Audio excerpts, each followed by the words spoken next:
बिस्मिल्लाहिर्रहमानिर्रहीम।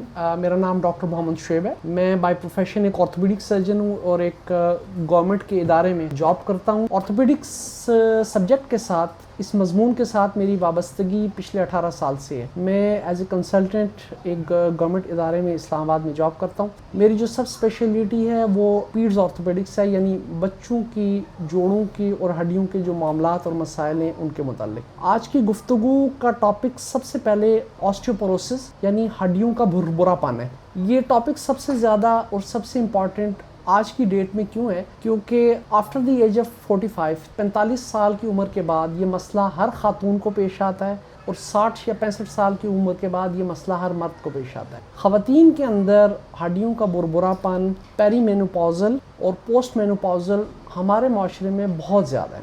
मुख्तलिफ स्टडीज़ के अंदर जो हमें मिल जाती हैं, अगर आप उनका एक एनालिसिस देखें तो उन एनालिसिस के अंदर, बल्कि इसके अंदर मेटा एनालिसिस भी मौजूद है कि ख़वातीन में 45 साल के बाद लोअर बैक पेन यानी कमर का दर्द, कमर के निचले हिस्से का दर्द 70% से ज़्यादा पॉपुलेशन के अंदर पाया जाता है। कमर के इस दर्द की वजह ख़वातीन के अंदर कोई बीमारी या बायोलॉजिकल डिजीज़ नहीं है। बायोलॉजिकल डिजीज़ की वजह से यानी तबाई बीमारी की वजह से कमर का दर्द बहुत कम होता है। ज़्यादातर हार्मोनल इम्बैलेंसिंग, पेरीमेनोपॉज़ल या पोस्ट मेनोपॉज़ल की वजह से जब बोन्स के अंदर डिग्रेडेशन का अमल शुरू होता है और वियर एंड टियर का अमल शुरू होता है, तो उस वियर एंड टियरिंग के बाद इंसान के स्केलेटल में चेंजेस आती हैं, इंसान के निज़ाम इस्तख़वान के अंदर तब्दीली आती है। वो तब्दीली मस्कुलोस्केलेटल स्ट्रक्चर्स को डिस्टर्ब करती है और उसके बाद एक दर्दों का ऐसा सिलसिला शुरू होता है, डिग्रेडेशन का ऐसा सिलसिला शुरू होता है कि अगर उसको डायग्नोज करके, उसकी तशख़ीस करके बर वक्त इलाज ना किया जाए तो फिर ये मामला बहुत तवील चलता है और मिजरेबल होता है, तकलीफ दे होता है ख़वातीन के लिए, उनकी फैमिली के लिए, उनके घर के लिए। क्योंकि हमारे माशरे में ख़वातीन घर को चलाने के लिए और घर को मेनटेन रखने के लिए फैमिली का एक अहम रुकन है। ख़वातीन के बगैर घर नहीं चलता, बच्चे नहीं संभलते, मामलात नहीं संभलते। इसलिए ख़वातीन की सेहत के अंदर ऑस्टियोपोरोसिस को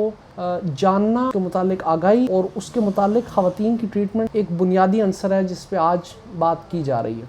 दुनिया में मुख्तलिफ प्रोटोकॉल्स है हर सोसाइटी के अंदर। बदकिस्मती से हमारे यहाँ कोई ऐसा प्रोटोकॉल वाज़े नहीं है, लेकिन ख़वातीन की उम्र जब 45 साल हो जाती है तो DEXA scan, dual energy X-ray absorptiometry, हड्डी की मोटाई को और थिकनेस को टेस्ट करने का एक टेस्ट है जो दुनिया के जितने भी तरक्की याफ्ता ममालिक हैं उनमें प्रोटोकॉल है कि ख़वातीन का ये टेस्ट प्रॉपर करवाया जाए और फिर देखा जाए कि किसके अंदर ऑस्टियोपीनिया आ रहा है। ऑस्टियोपीनिया से मुराद ये बोन की डेंसिटी है जो कि -2.5 से ऊपर होती है। अगर -2.5 से कोई चीज़ नीचे गिरती है, यानी हड्डी की जो थिकनेस है वो अगर माइनस में इतनी कम आ रही है कि वो -2.7 है या -3.0 है, 2.7 से नीचे जो माइनस का ग्रेड है वो ऑस्टियोपोरोसिस के अंदर आता है। और -2.5 से ऊपर है, जैसे 1.8 है, -1.8 है, -2 है, ये ऑस्टियोपीनिया आता है।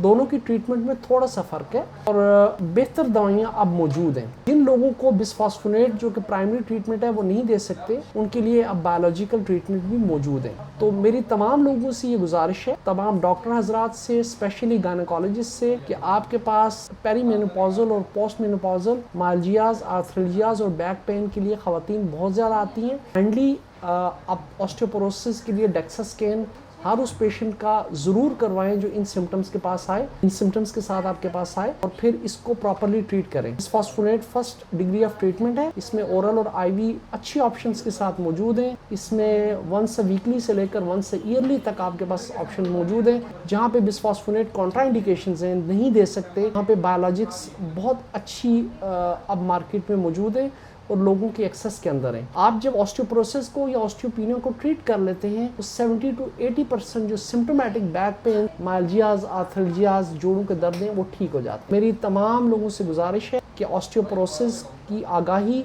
और ऑस्टियोपोरोसिस को जानने का और इसकी ट्रीटमेंट को सही प्लान लेकर चलने के लिए जो इसके स्पेशलिस्ट लोग हैं, रोमेटोलॉजिस्ट हैं, ऑर्थोपेडिक सर्जन हैं, उनसे रब्ता ज़रूर कायम करें। और तमाम गायनेकोलॉजिस्ट को चाहिए, क्योंकि उनके पास ख़वातीन ज़्यादा रिपोर्ट होती हैं, कि वो ऑस्टियोपोरोसिस को प्रॉपरली डायग्नोज और लेबल करें और इसकी प्रॉपर ट्रीटमेंट ज़रूर करें। शुक्रिया। अस्सलाम वालेकुम वरहमतुल्लाहि वबरकातुहू।